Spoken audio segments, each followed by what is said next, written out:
Assalamualaikum warahmatullahi wabarakatuh.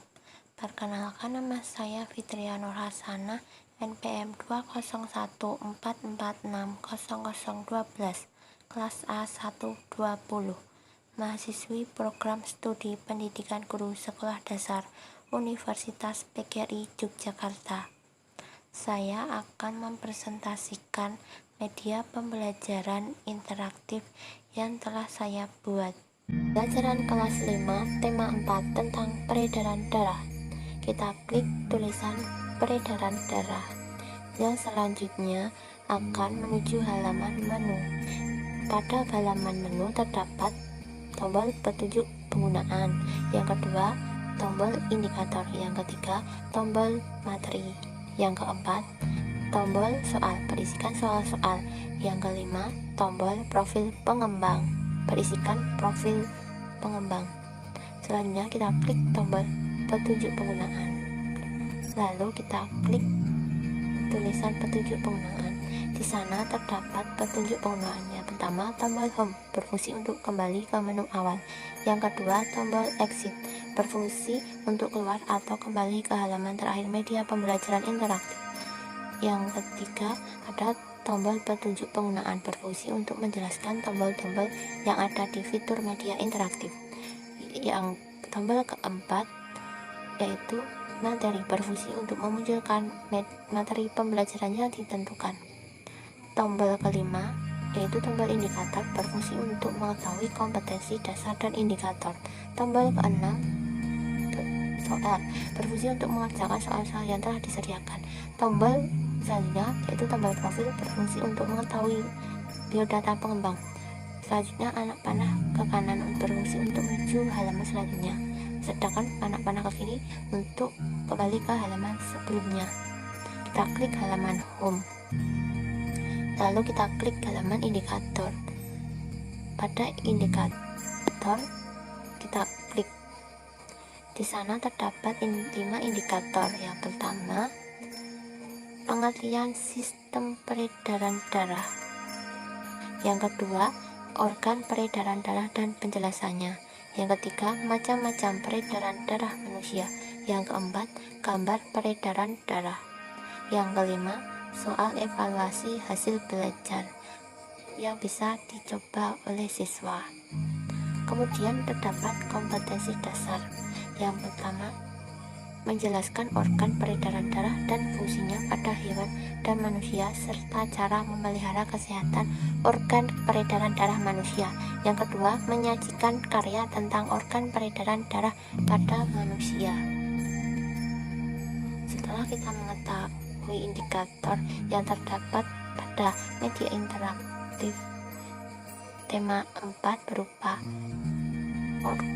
peredaran darah, selanjutnya kita klik pada halaman menu. Selanjutnya kita klik materi. Kita klik tulisan materi. Halaman pertama yang muncul yaitu pengertian peredaran darah.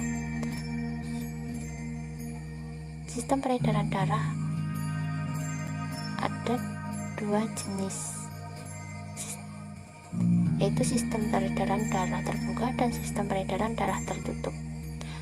Pertama, darah mengangkut oksigen dari paru-paru ke sel dan karbon dioksida dalam arah yang berlawanan.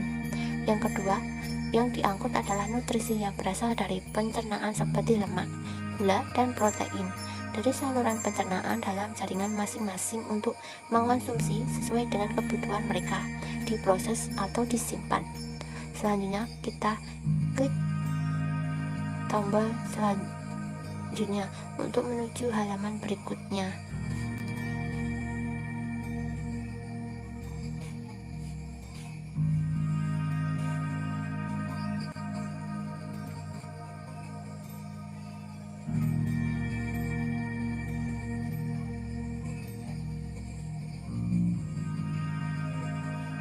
Organ-organ peredaran darah pada manusia. Yang pertama, jantung. Organ jantung merupakan salah satu organ dalam sistem peredaran darah yang terletak dalam rongga dada, tepatnya di antara paru-paru.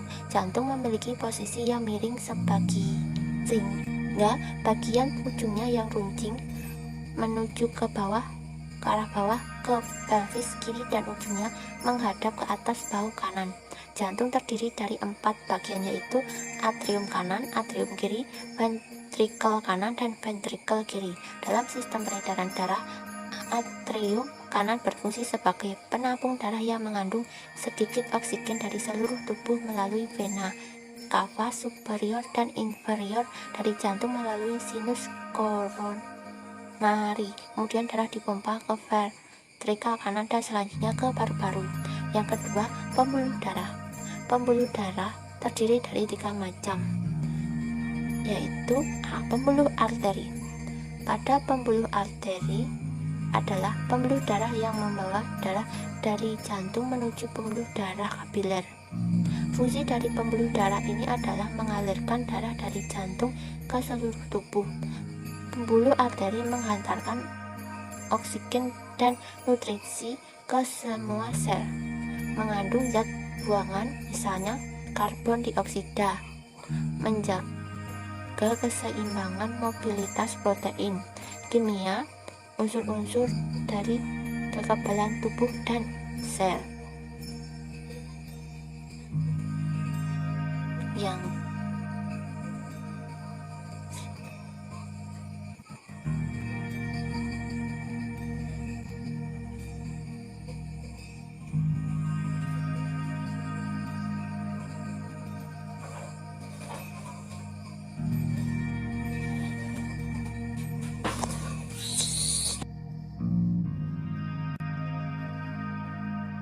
B. Pembuluh kapiler.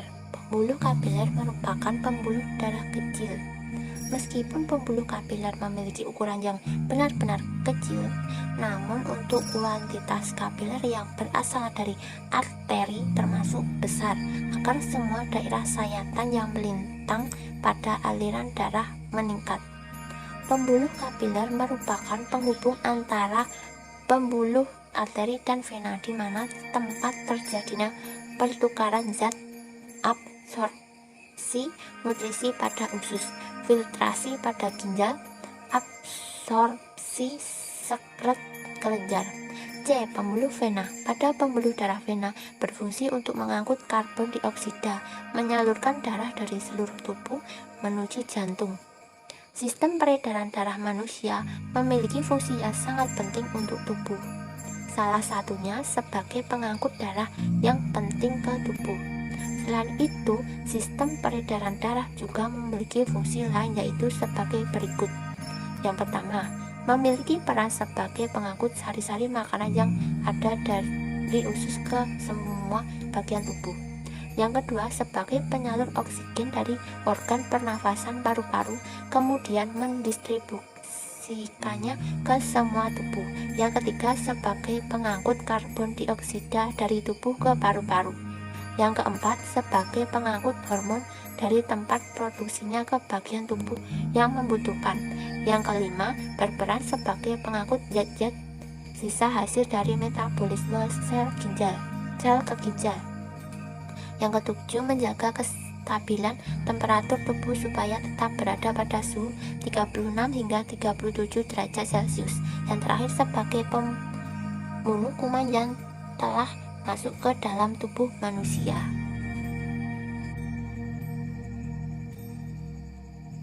Selanjutnya, kita klik tombol anak panah untuk menuju halaman selanjutnya.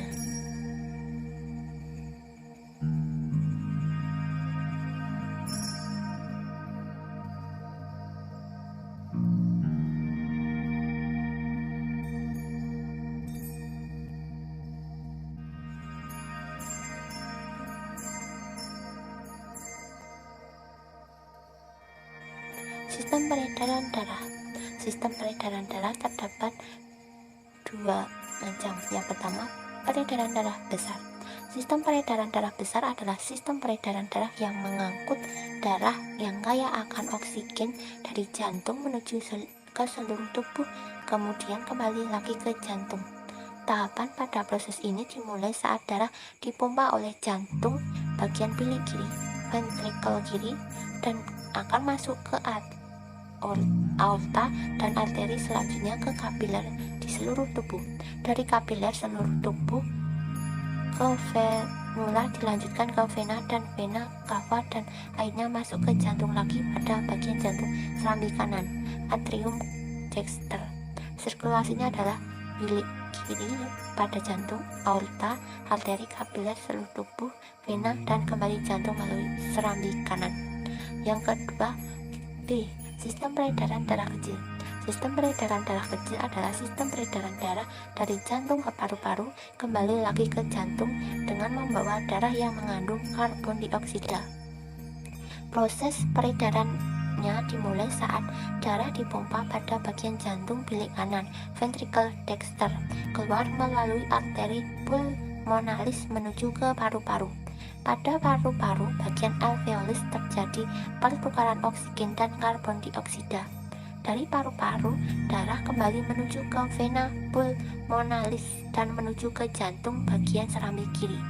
Sirkulasinya adalah jantung, yaitu bilik kanan, menuju arteri pulmonalis, selanjutnya ke paru-paru, dan mengalir selanjutnya menuju vena pulmonalis dan kembali ke jantung melalui serambi kiri.